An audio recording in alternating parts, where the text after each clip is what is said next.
Sabata nzvimbo yakanaka, moyo uri kutondera kupinda Sabata.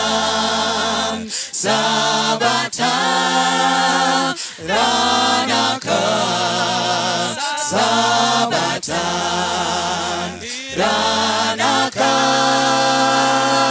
moyo uri kutondera kupinda Sabata. Pano moyo wakatanga zvaJesu kuziva nekutsvaka nzira yake, yawana Sabata. Sabata ranaka, Sabata ranaka, moyo uri kutondera kupinda Sabata. Pano Jesu wakamira wakandidaidza kuti ndinomusarudza muiri Sabata. Sabata ranaka, Sabata ranaka, moyo uri kutondera kupinda Sabata.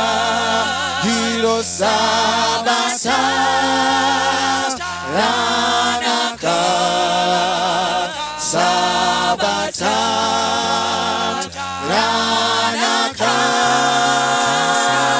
moyo uri kutondera kupinda Sabata.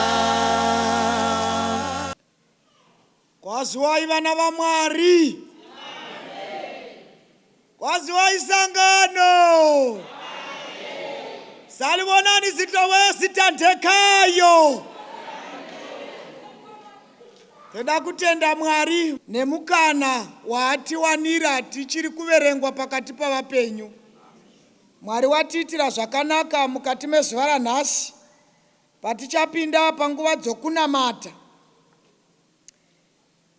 Vhesi yedu inowanikwa kuna Mapisarema 34 pavhesi ya8 inoti ravirai henyu, ravirai henyu muone kuti Jehovha wakanaka zvakadii. Ravirai henyu muone kuti Jehovha wakanaka. Kuravira hakuzi kudla, kuravira kuravira, kungotora zvishoma kumucheto kwemugodi zvongoisiwa mbichana, hazvidliwi zvinonhanzviwa. Ravirai henyu muone kuti Jehovha wakanaka sei. Mwari ngatiitire nyasha kune vachaziva zvokuravira pamazuva okupedzisira. Vanhu vamazuva ano vari kuravira zvakaravigwa navazhinji vakaita zvachose nemhaka yekuti vakanga vava sokuti zvavazipira. Asi shoko raMwari riri kuti iro zvatinofanira kuravira, tofanira kuravira Jehovha. Vamwe vachiravira nyika, ndakatarigwa nevanhu vane zvizhinji zvavakaravira. vamwe vakatoravira zvokuti zvakamwirira muropa, kana zvoitika chero pavanhu havachasvodi, nokuti vakazviravira zvikapinda.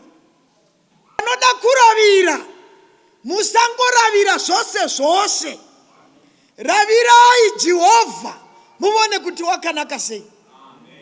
Kana muimbi wekwedu achiimba unoti kunonaka kuda Jesu, kunozipa kuda Jesu. Vandakambohwa vachitaura vaizvirevera nhema, kwaitodlanyika rutivi vari gokwe, kwaitodlanyika rutivi. Sekuru vangu vamwe vakataura mashoko iwayo, vakasenga mavhu nechifuva. Ndikati, sekuru, kana mafunga kuravira kudlanyika, haidliwi rutivi. Kana wada kuidla usaidla divi, unofanira kuti uinde uchidla yose. Nokuti ukadlanyika divi ukaisiya divi, painochemuka inokuminya. Vakaropafadzwa panguva dzamanheru vachaziva zvokuravira, kunonaka kuda Jesu. Saka chinozipa kuda Mwari. Vazhinji vakada zvakawanda mukati meupenyu kwavo vachifunga kuti zvichavanakira, asi zvakavakuunisa. Vakaropafadzwa vachararama vachiziva kuti kunonaka kuda Jesu. Test and see. Ravirai henyu muvone kuti Jehovha wakanaka sei. Panoti kudii pana Isaiah 38. Isaiah 38. Ravirai henyu muvone kuti Jehovha wakanaka zvakadii. O kunaka koda Jesu, ndachena neroparo, ndapona ngekodawi, kona muponesi. Jesu, Jesu, ndasimbi ndakabatsirwa naye. Jesu, Jesu anondepa moyo kosimbiraze, ndinofara ndakadzidza kosimbira kunemwi, ndinoziva ndichagara pamwe nemwi narini. Jesu, Jesu ndasimbira ndakabatsirwa naye. Jesu, Jesu anondepa moyo kusimbiraze. Verse 1 inoti kudii? Isaiah chapter 38 verse 1. Verse 1. Zvino namazuva iwayo Hezekia akarwara, Hezekia wakagwa akasvikira pakufa. kusvikira pakufa. Profita Isaiah mwanakomana waAmozi Isaiah mwana waAmozi akasvika kwaari akati kwaari, zvanzi naJehovha, chirayira nhaka yako, nokuti uchafa haungararami. Verse 2. Ipapo Hezekia akatendeukira kumadziro, akanyengetera kuna Jehovha, akati, dorangarirai henyu Jehovha, kuti ndakafamba pamberi penyu nezvokwadi nomwoyo wose, ndikaita zvakanaka pamberi penyu. Hezekia akachema kwazvo.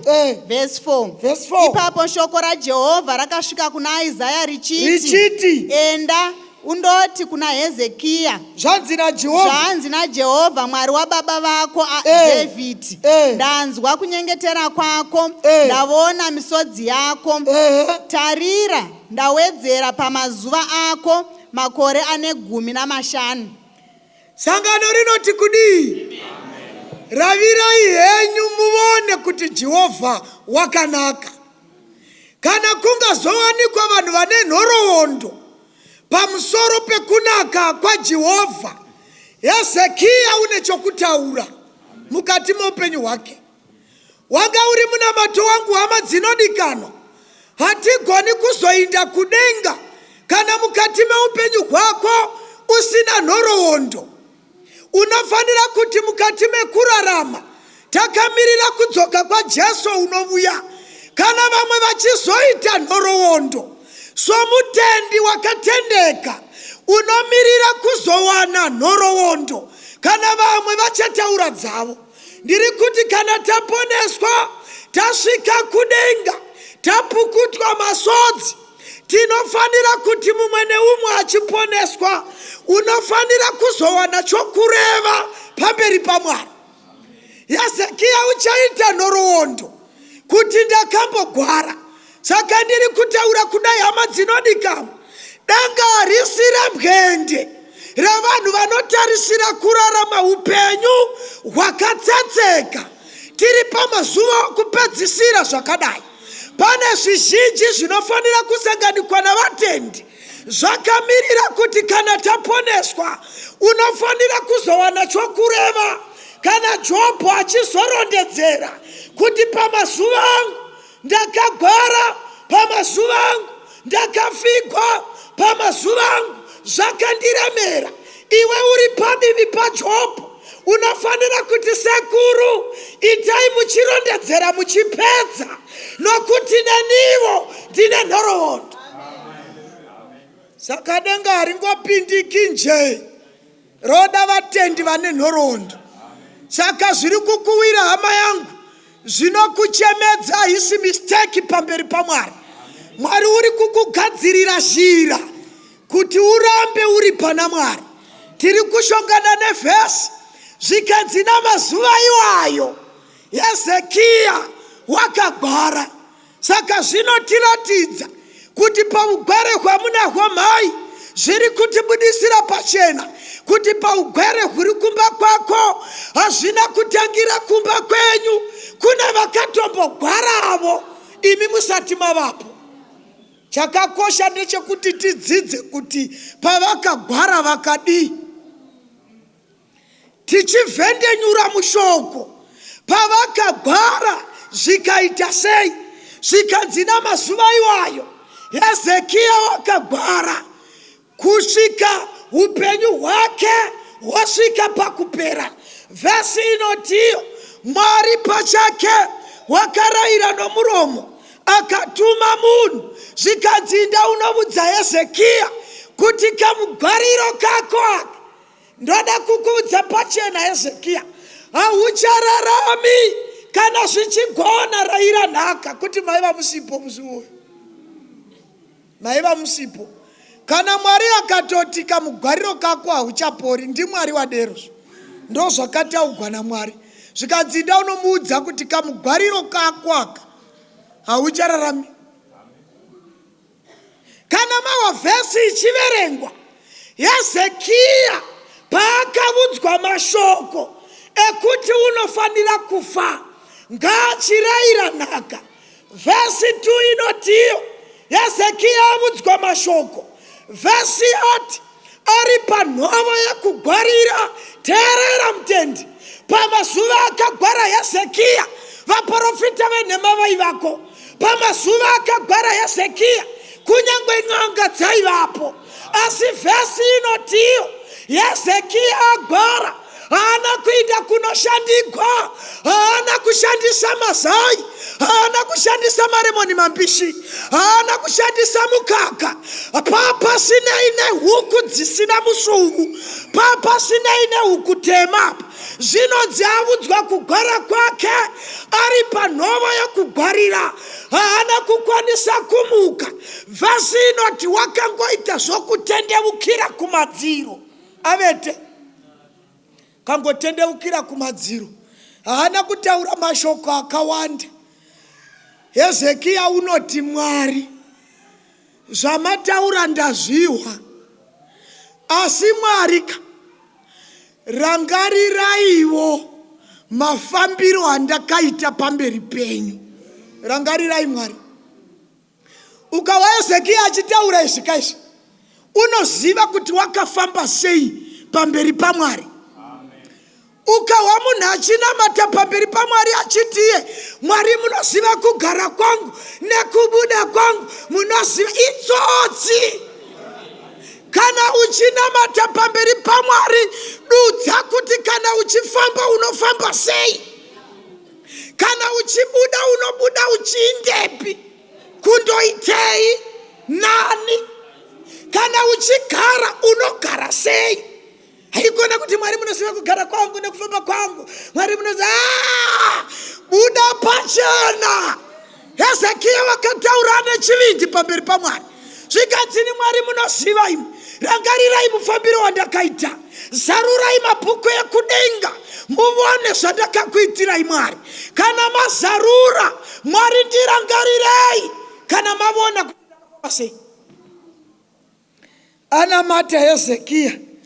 anamata Hezekia. Teerera zvemutendi, hatirambi kuti una dhokota wako, asi zvimwe unomhanya. Hana kuti madhokota akaipa, madhoko ari pana ndisi kuti mushaye mari, ndiri kungozivisa matendi kuti zvimwe vanomhanya.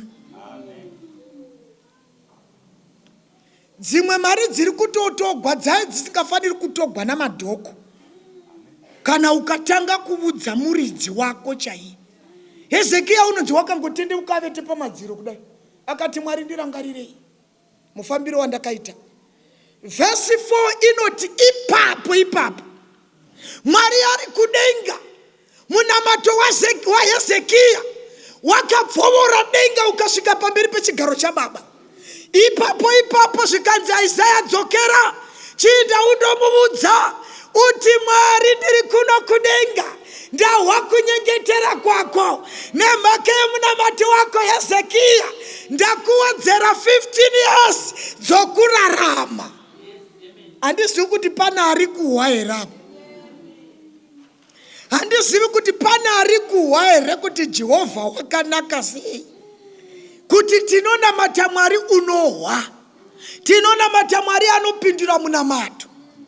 Kutaura kwandiri kuita kuna vanhu vanotori nezvigwere mukati memuviri mavo, vavana makore vane zvigwere mukati memuviri. Asi kavakatitangira kugwara vana Hezekia, vakawana mhinduro, vakatarisa pamudhuri, vachema pamberi paMwari. Ndiri kuti hama dzinodikanwa, kana ukachema saHezekia uchiziva mufambiro wako pamberi paMwari, Mwari ari kudenga unohwa, ndiye wakasika munhu, ndiye unogona kubvisa zvigwere, ndiye unopa munhu utano. Iye wakawedzera Hezekia 15 years. Uripo wakanditeerera nokunditarira. Kana ukanamata usiku huno uchiziva mufambiro wako pamberi paMwari, Mwari unowedzera makore. Asi pane pandabata kuti makore hangowedzegwi. Mwari unotanga azarura mabhuku kudenga kuti iwe zvauri kuchemera kupora, uri kuda kuti kana wapora ugoitei. Saka mabhuku anozarugwa. Pane zvose zvauri kuchemera mutendi, haungochemi ipapo, Mwari wopindura. Hezekia unoudza Mwari pachena, rangarirai Mwari mufambiro wandakaita. Saka Mwari unoongorora, waona kuti zvawagara kana ndikakumutsa panhoo yokugwarira, uchararama sei pamberi paMwari? Saka Mwari haangomutsi vanhu. Teererai vatendi, teererai maerida. Havasi vanhu vose vamunondofanira kuti munamatire kuti vararame. Havasi vanhu vose vanofanira kunamatirwa kurarama. Zvimwe kungosvika wongoti Mwari itai sokuda kwenyu. Nokuti vamwe havana chikonzero chokuraramira. Mwari haangoraramisi munhu nje kuti akupire utano, kuti usenge nyiko Harare nemabhagedhi emufusha, waenda kuBotswana, waenda kuZambia, kana wabva kuZambia wauya namazambia nemathings, wauya wadarika waenda Gokwe kuti Tekete wanotengesa machira, kana machira akapera wauya netsubvu watora madhoiri waenda South Africa.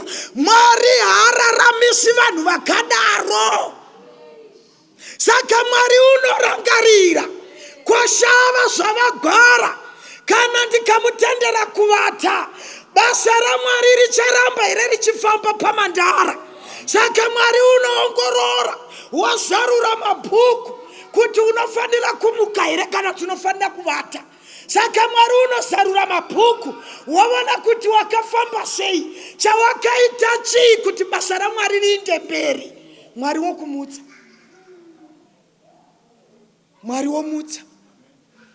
Nokuti Mwari haangakundigwika nomurimi ane mombe dzake mudanga. Isusu mudanga tine dzinokakata, tine dzimwe simbe futi.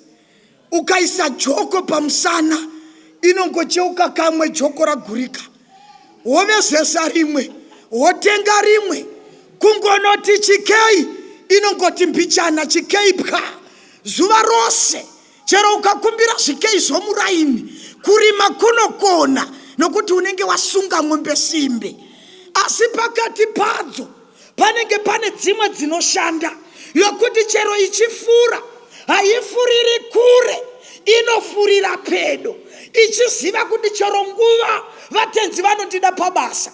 Saka ng'ombe dzakadaro, chero uchida kuisunga, hautamburi mudanga kuidzinganisa. Ikangokuona wakabata joko, inofamba yoga ichiuya mujoko. Watosunga zvakanaka. Ende unorima kusvika iwe waneta. Haina dzungu, haitizi, chero pakukofora haichekesi mabagwe, inofamba zvakanaka. Ng'ombe yakadaro mudanga, kana ikandigwarira, kana pasina mushonga padhuze, zvikanzi mushonga uri South Africa, ndinotarira iya inovhuna zvikei neinondipedzera majoko, ndo yandinodana vekubhucha, ndoti uyai kuno, pane yandiri kutengesa. Wekubhucha wauya, ndotengesa mbiri dzinonetsa mudanga, ndondotsvakira mushonga ng'ombe dzinoshanda South Africa. Ndiye ndichizviitirei kuti basa rifambe. Dzimwe ndikaramba ndakachengeta ndinokuvara nezhara. Ndiri kuti hama dzinodikanwa, pakuchema kwaHezekia, denga rakavhendenyura mabhuku, rikaona Hezekia ane chikonzero chokurarama. Ndosaka akati Mwari muri kudenga, zarurai mabhuku, muvone kuti ndakafamba sei. Ndobva denga razviona kuti hafaniri kuvata yezvino, nokuti basa ringakona. Imimi maimi mungatiudza kuti moda kuraramire imi. Amoga chero mukazvimhezha moga pasina wataura. Imi munofunga kuti moda kuraramire imi. Kuti kana mungagwara, munoda kuti vafundisi vave vachikunamatirai kuti Mwari mutsaiwo mayava. Kuti kana wamuka ugoitei. Ndodzofanira kuenda kubhucha ka. Ndodzofanira kuenda kubhucha. Mwari wakazarura mabhuku. Ndokubva shoko radzoka kuna Hezekia. Zvikanzi Hezekia ndarangarira mufambiro wakaita. Kuti effort yakaita iya muna Mei gore rapera, kuti ibude zvakanaka ndiwe Hezekia. Kuti zvose zvifambe pachechi, kuti nherera dzipfeke ndiwe Hezekia. Kuti chirikadzi dziinde kucamp meeting ndiwe Hezekia.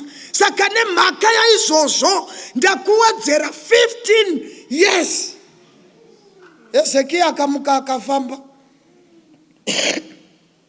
Kamugwariro kaHezekia, chero mukadzi chaiye wanga asisina tariro, chero vanun'una vaHezekia vakomana vavongotarira mai guru, vakatarira shaya dzaHezekia, vakatarira kuira kwaita maziso, vakatarira kushaya kureba kwadzo, vachingofunga kuti ranhasi hariviri. Havana kuziva kuti wavari kutaura pamusoro pezvake wanga ari murume wemunamato wakanamata kusvika denga rachinja purogiramu.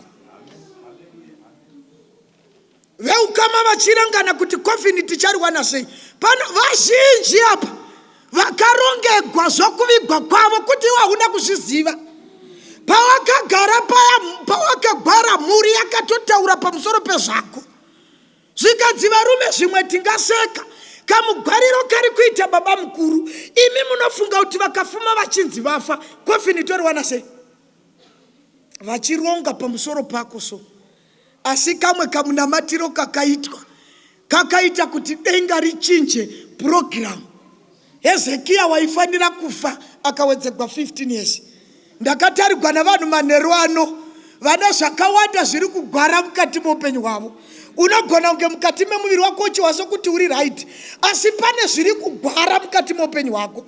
Zvimwe zvacho zvakatofa, asi Mwari ngavongwe nekuti zuva romunamato namaavo okunamata avuya zvichiri kugwara, zvokuti ukachema pamberi paMwari zvacho zvanga zvichigwara mukati meupenyu hwako, Mwari unozvimutsa zvikawedzekwa makore. Ndakateeregwa navanhu vane mabhizinesi avo ari kugwara zvazvisina kudaro pakutanga. Ndakateeregwa navanhu vane michato yavo iri kugwara, imwe ina mafuse, imwe ine mapundu michato yacho, imwe ine zvisasa, imwe haina kumira zvakanaka.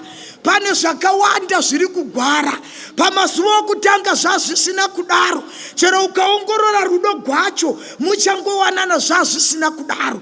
Asi nemhaka yokuti pane wakaipa mukurarama, pane zvaakadira mumuchato, muchato wogwara, muchato unogwara. Matomatisi enyu mai anenge akanaka kukunda ari panext door. Munext door wenyu unotengesa matomatisi ane zvikofa every day. Anenge achitochema musodzi, anenge ane chimucheka, ime muchitomuona achipukuta kudai madomatisi achichema musodzi kubva kuseni. Asi enyu akanaka, igrade rakanaka. Vanhu kana vasvikapo vanototi ndumuri kutengesa madomasi, wototi vanhu voti enda akanaka. Kana akati vakanaka vodarika votoenda pamunext door pane mamwe akatsemuka, ndo pavanonotenga. Zvinhu hazvina kumira zvakanaka mukati muupenyu hwenyu mai. Pane zvakawanda zviri kugwara.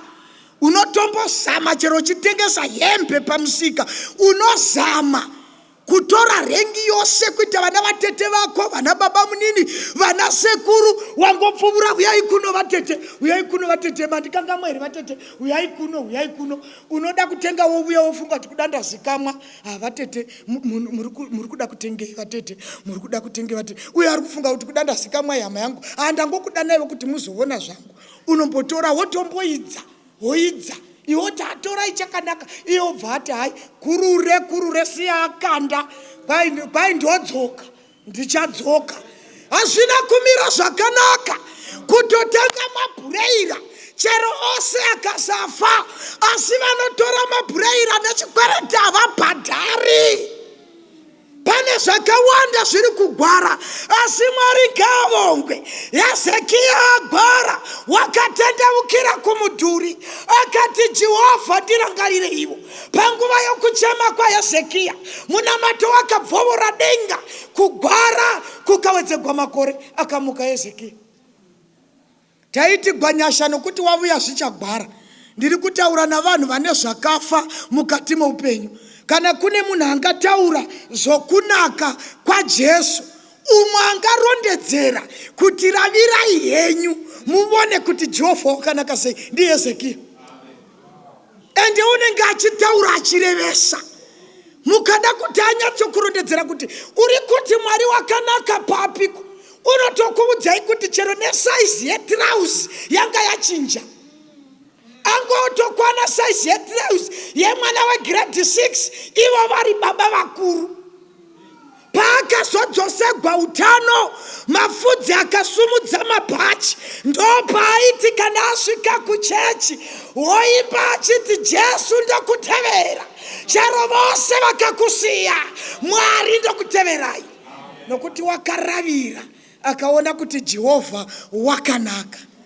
Kana achiudza vanhu unenge achiti nokuti Jehovha murapi. Saka Jehovha wakanaka. Imboravirawo, teererai mai. Kana wagwara hawindi kuvaprofita, teererai mai imwe. Nokuti ndiri kutokuonai ende zviri kumba kwenyu munozviziva. Ndimwe muri kufunga kuti imi mungararamisiwa namahwe. Imimi ndio muri kufunga kuti shinda ingakuraramisa imimi. Yaive pichuzi richidambuka, dai yaigona kuchengeta munhu. Kana shinda ichigona kuchengeta juzi rakadambuka sei, iyo iripo. Yozochengeta mai vakuru vanopfeka saizi 8 yetomi. Fungai zvakanaka mai. Ravirai henyu muone kuti Jehovha wakanaka sei. Ndogwadziwa kuti vanhu vekutauni vanotsotsiwa. Wesi kumandara, wesi kutsotsiwa navanhu. Kuti kana uchida kuti upore uya neukutema. Uya neukutema, munhu ane wifi nemaglass nemapulling socks unotsotsiwa negrade 2D special class. Uya neukutema, uya neukutema. Sunurai vatendi, sunurai. Huku ikabvisiwa mambava itemere. Kana huku ikabvisiwa mambava inosara iritema. Kusei muchitsotsewa muri vanhu vekutauni kudai so. Sei kusingaviya nezvitema, nokuti kakuchidiwa zvitema mambava pahuku ndo matema, nyama haizitema. Saka kana pasina hutsotsi zvitema mambava. Saka Hezekia wakazviona izvo kuti pakugara kwangu handisi tariro muvanhu. Pakugara kwangu handitarisiri kubetserwa navanhu. Ndicharavira Jehovha nokuti ndoziva kuti wakanaka. Ndobva amuravira ndokuchema. Vhesi inoti wakachema pamberi paMwari kusvika Mwari amuporesa. Tiri tose here vatendi. Wauri munamato wangu mai, ravirai henyu muone kuti Jehovha wakanaka sei. Ndiye unogadzirisa kau, ndiye unoporesa u, ndiye unogadzirisa muchato inogwara.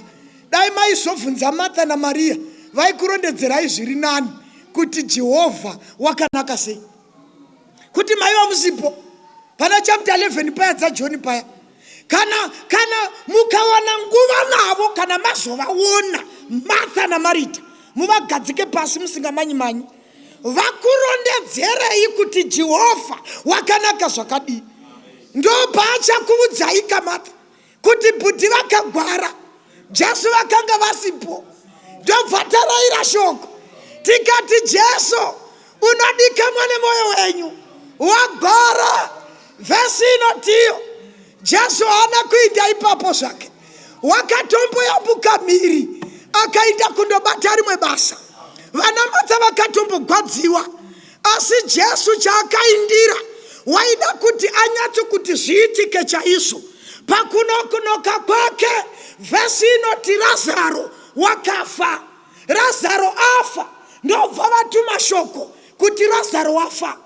Jesu achisvika pamba pana Martha, vhesi inotiyo vakati vachimuona achitsika ruvazhe, ndobva Martha amumanyira akati, nhai Mesiyasi, manga muripi? Iye zvino bhudhi Lazaro vafa. Dai manga muri pano, dai bhudhi Lazaro vasina kufa. Jesu unopindura Martha unoti, aiwa zvandauya Martha, ndini kumuka neupenyu, ndiratidzei pamakaviga Lazaro. Apa ndo pavakazipigwa nokuravira. Vakazipwa. Andatilavirai mai. Ingoravirai muone kuti Jehovha wakanaka sei. Zvikaina Martha, togokuratidzai kwatakamuviga wotonhuwa. Nasi zuva rechi4 togokuratidzai kuti Jesu akati ndiratidzei pamakavigara zano. Martha unotungamira akananga kuhwiro. Achisvika paguva, Jesu unotarira paguva. Unoti kune vaivefo, bvisaibwe. Martha akashamisika kuti zviko zvoda kuitika. Zvikanzi naJesu bvisaibwe. Zvandavuya ndini kumuka neupenyu. Ndobva vabvisaibwe. Vachingobvisaibwe, vhesi inoti Jesu akanamata. Apedza kunamata, wakashevedzera nehwi guru, akati Razaro, buda. Vhesi inoti wakabuda. Achizvifambira, Razaro wakamutswa. Ndiye Jehovha watiri kutaura nezvake, kuti imbomuravirawo uone kuti Jehovha wakanaka sei. Ndiye watiri kutsanangura. Unomutsa zvakafa zvigofamba nharaunda yakatarira. Ndo pakaonekwa naMartha naMary kuti heya kuravira Jehovha kunozipa kusvika pakadai, nekuti vakaona chisionekwe. Bhudhi Razaro vamuka, vakaona kuti kuravira Jehovha kwakanaka. Dai tatisina kuravira Jehovha, waitimutsira bhudhi vedu ndiani? Chero iye Razaro, rufu kwanhuwa pamafudzi, amutswa ari mupenyu. Ndiye umwe unogona kutsanangura kuti hama dzinodikanwa, ravirai Jehovha muone kuti wakanaka sei. Razaro unogona kutsanangura nekuti wakamutswa afa. Kuti maiva musipo, teererai vatendi, imi dai makararama pamazuva aJesu naRazaro, dai makararama pamazuva iwayo, imi baba imi namakariro amunoita zvinhu zvevanhu vakafa, taikunyarirai imi. Taikunyarirai zvokuti chero imi maihosoda, maipfidza kuti zvinhu zvevanhu vakafa hazvitogwi. Aiwa, itsike yekwedu zvomoita sekuti hamuizivise. Kana munhu akangofa nhasi, mangwana dzofuma dzigoviwa. Kukatogwa masuto aRazaro, makona shuu, tai dzeredhi, ndokubva zvatogwa zvose zvikagoviwa. After 4 days, Razaro wamuka. Ende pakumuka kwa Razaro, unofanira kuti afambe akapfeka, asi nhumbi dzainda nababa munini. Vana madzato kupinda pabasa, kutevera vana baba munini. Vamwe vari hedhierita kuMandara, vakamira mberi kwasangano nabhutsu dzaRazaro, vachiita zvishevedzero. Mangwanani akanaka sangano cherera mwana. Maria mve. Tidadireivo vari mberi avo, muti vanoda kuonekwa pashe. Zvishevedzero zvedu zvinomira zvakadai. Chekutanga chinoti tichava neyouth camp, tichazoita. Maria akati bamunini budai. Shangu dzamakapfeka idzi, paina bhudhi tidzoke nadzo. Bhudhi Razaro vamuka, saka bhachi netai kwaidzosai. Pamazuva aRazaro, nhumbi dzikatogwa, vana mai nezvichari kuona iti jira raRazaro rovingwa, kwaidzosai chichira. Bhudhi Razaro vamuka. Kana Razaro angada kutsanangura, unotsanangura zviri nani. Ravirai henyu muone kuti Jehovha wakanaka sei. Kumutsa Razaro kuvafi, ravirai henyu muone kuti Jehovha wakanaka zvakadii. Chero nekwaigadzigwa mabhethi nemadhethi vakarohwa nehana. Hamusi makauya pano shure muvana Martha kukwera zoro panapo. Tisu. Hamusi makauya nebhethi iri tisu. Konhasi madzokerei, tati mutore birth certificate renyu iri. Torai death iri, mutidzosere birth rabhudhi, nokuti bhudhi vamuka. Kwase kumaofisi kwakazikamwa kuti Jehovha wakanaka. Saka kamuraramiro kedu sakati savatendi. Kana iwe ukatanga kuravira Jehovha, sababa pamusha, mai vakaravira, vana vakaravira, mukati memhuri yenyu vazhinji vanogona kuravira Jehovha nokuti imi matanga kuravira. Ravira yenyu muone kuti Jehovha wakanaka sei. Handizivi munhu waMwari kuti kana ungaparadzana naJesu wakadai, waungada kushamwaridzana naye mukati meupenyu hwako, unoda kushamwaridzana naJehovha wakaita sei? Kana waramba Jesu unomutsa vanogwara, kana ukaramba Jesu anomutsa vakafa. Ndiani waungada kuravira? Teerera mutendi, kana waramba kuravira zvaJesu, zviripo zvauri kuravira. Kana waramba zvaJesu haugoni kutivandira, zviripo zvawakaravira. Nokuti pamazuva azuroka sekuru Bherishazarika vane zvavakaravira. Ende sure mekuravira waini, vhesi inoti iyo wakatora midziyo yaMwari akamwira doro musure mekunge atesta waini. Saka ukasaravira zvaJehovha pane zvaucharavira. Ende zvaucharavira zvimwe zvacho zvinokuisa muupenyu usingaperi, kana kuti zvaucharavira zvinokuisa mukurashwa. Saka munhu wose ari kuravira apa hapana singaraviri. Zviri kuindirana kuti uri kuravira kupi? Uri kuravira zvaJehovha here kana kuti uri kuravira zvadhiabhurosi? Nokuti vanoda kuravira zvisiri zvaMwari mugumo wacho uripo. Chero ukaona sekuti iwe uri monya uchifitiwa nesutu netai, uri musi wekuchechi pakati pevhiki uchiziva kuti ndiwe unomwira mutoriro mubhotoro refanda, zvoita sekuti uri kumwa koko. Iwe une zvawakasanganisa pakutesta doro kwauri kuita. Mhinduro yacho yaMwari iripo. Dai waizoshongana naBherishazari aikuyambira mwanangu, zvisati zvaenda kure. Bherishazari aikubatsira kuti ini pandakatesta zvadhiabhurosi, bhurugwa rakakuruka roga, mapfi akarovana, rikadzika tirausi kusvika kumakumbo. Akabvunda Bherishazari, achakatarisa izvozvo akaona kumadziro kune chanza chainyora asi munhu asingaonekwi. Teerera mutendi, hatikurambidzi kuravira, asi zvimwe zvawaravira zvichakupinza muna taisireva. Ndiri kutaura nemwi baba imi, handiti makatoravira upombwe mukawa kuti hunozipa. Ravirai ende uone kuti wava papi nezvawakaravira. Ndosaka David achiti kana muchida kuravira, ravirai henyu muone kuti Jehovha wakanaka zvakadii.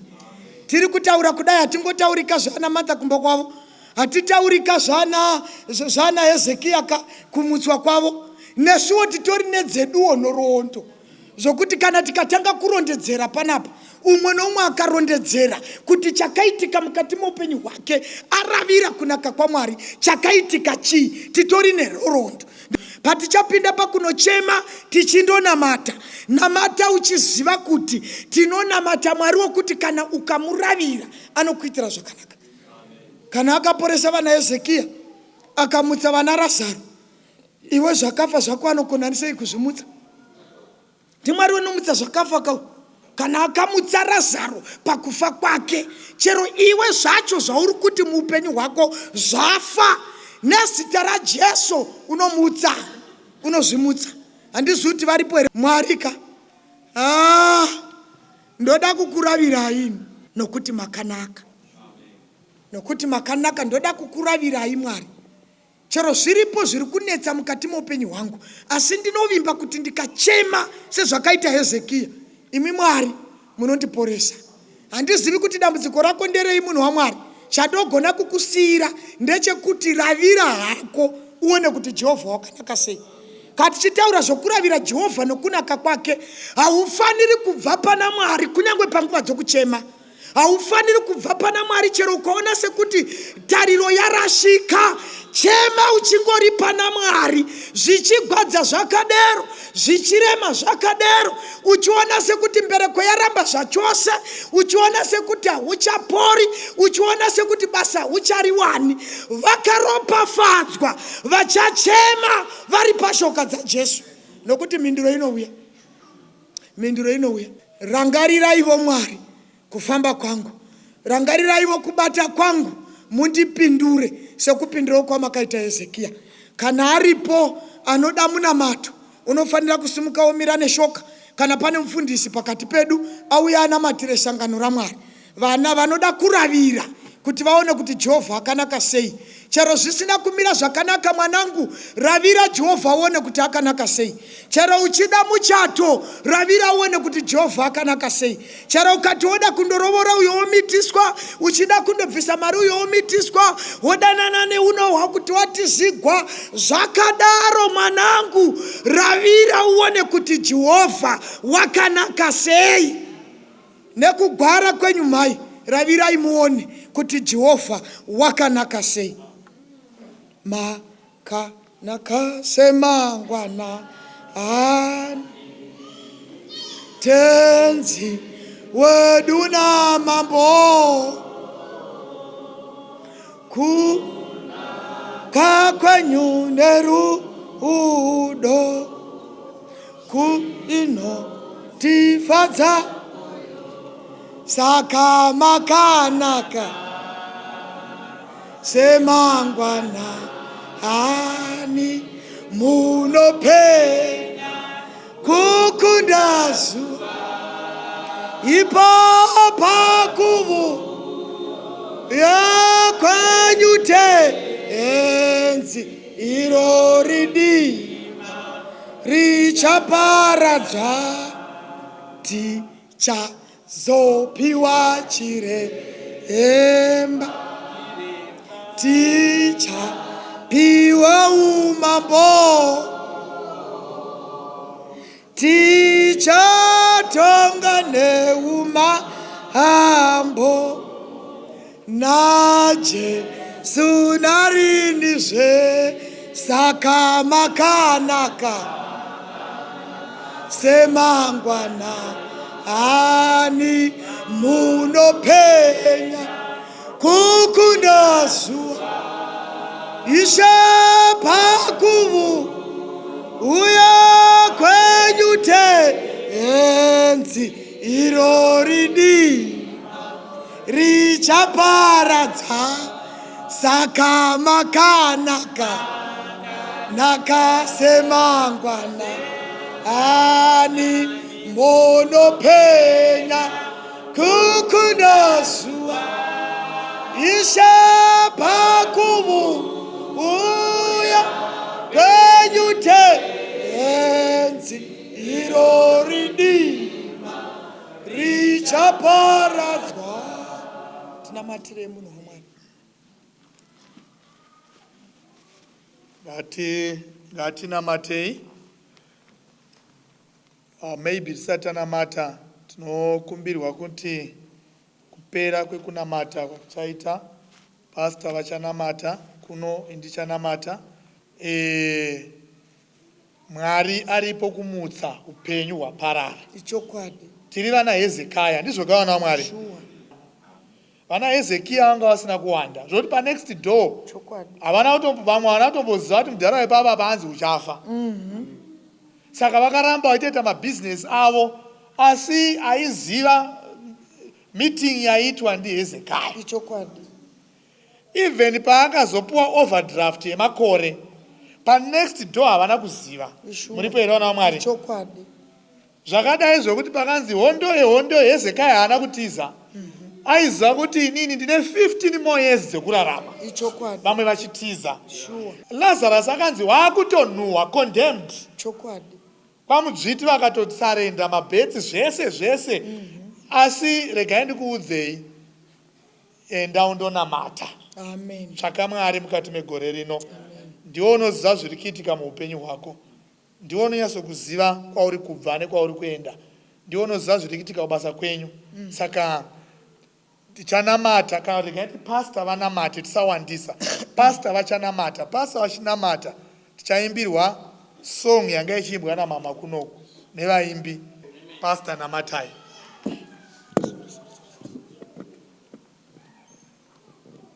Ngatinamatei. Baba wedu vari kudenga, toda kukutendai manerano. Amen. Hatinyari kudana zita renyu nekuti ndori neruponeso. Kana tichiri kunyara nekukutsvakai, takauya muwrong platform. Nekuti mabhawa anotsvakiwa vanhu vaita mastress. Vanhu vanotsvaka zvinovanyaradza, vanofunga ndo kune answer. Isu hatifaniri kutambudzika nekushaya kwekumhanyira. Masituation edu azodzika zvekuti pamwe pacho Mwari tanga takazviudza zviri nyore imi musati matipindura. Mukomana uyu haana kuziva kuti nyaya yake yakagadzirwa kare. Dzimwe minduro ndedzavari kufunga kuti takatofa kare, but muri kumirira kuzviratidza simba renyu. Patinouya kuzonamata, tiri kutsvaka kuti tizvininipise mutaure nesu. Chimbotenderaiwo mwoyo ugamuchire kuti ndinogona kunzwikwa ndikatopindurwa. Dambudziko kuuya nemaansa, imi Mwari mine nyaya yedu nesu. Toda kukutendai namama nenyaya yakasimba zvakadai. Musatitendera Jehovha kuti tinzwiswe nyaya dzedu nevekunze. Dzedu ndedzedu, dhilai nesu.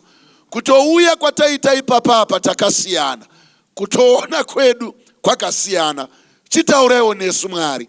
Patiri kunonamata, tiri kutorevesa kuti dzimwe nyaya dzacho dzichatozofambirwa nehanzvadzi kuti varangarire zvavanga vatiita. Tanga takatodeclarewa, but you can undeclare what has been declared. Nekuti you have got the power. Toda kukutendai nana Hezekiah. Vaitirewo nyasha varimo munomu. Vakangonyarara havo. Misodzi yakutoita unge ndo upenyu. But Mwari attend to their situation. Kana vatouya vari kurevesa. Musatitambise je rinoitwa naSatani kuvanhu. Nekuti mune chimiro chevanhu, hamutambi nechimiro chenyu. You are serious with your image. Saka shandaiwo nesu. Patichapfuurira kunonamata, tichiimbigwa, dzoraiwo ndangariro dzidzoke. Kuti zvimwe zvanga zvotonhuwa zviri pano. Situation dzadzisaiti. Hama dzakakukoniwa, maprison akakukoniwa, kana dzitori n'anga dzapedza newe, ezvino wasara iwe neguva uri wega. Asi Mwari ari kuti ndozvimutsa, ende ndoda kutomutsa zvaakunhuwa.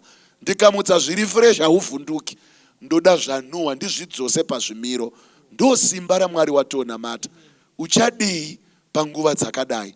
Kana Mwari achigona kuita zvakadai, ndo Mwari watotsvakawe.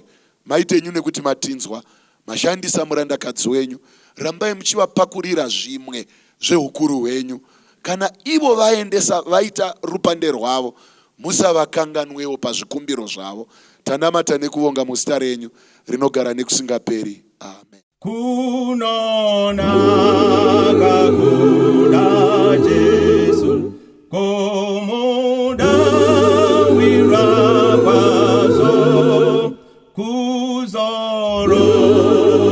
pachidzidzo ngekutaro.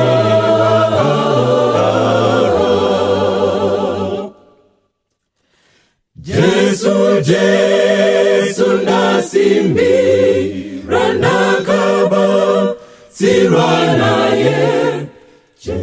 Jesu anondipa moyo kusimbiraje.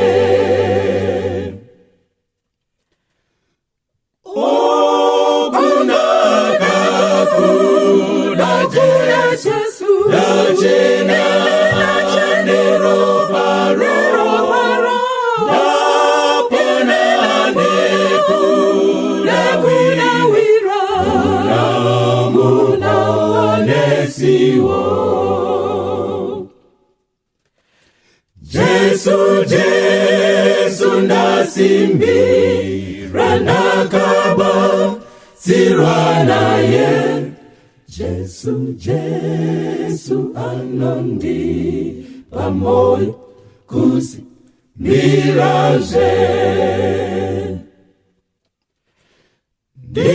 Ndinofara ndakadzidza kusimbira kunemwi. Ndinoziva ndichagara pamwe nemwi. narini. Jesu ndasimbira ndakaba sirwa naye. Jesu anondipa moyo kusimiraje.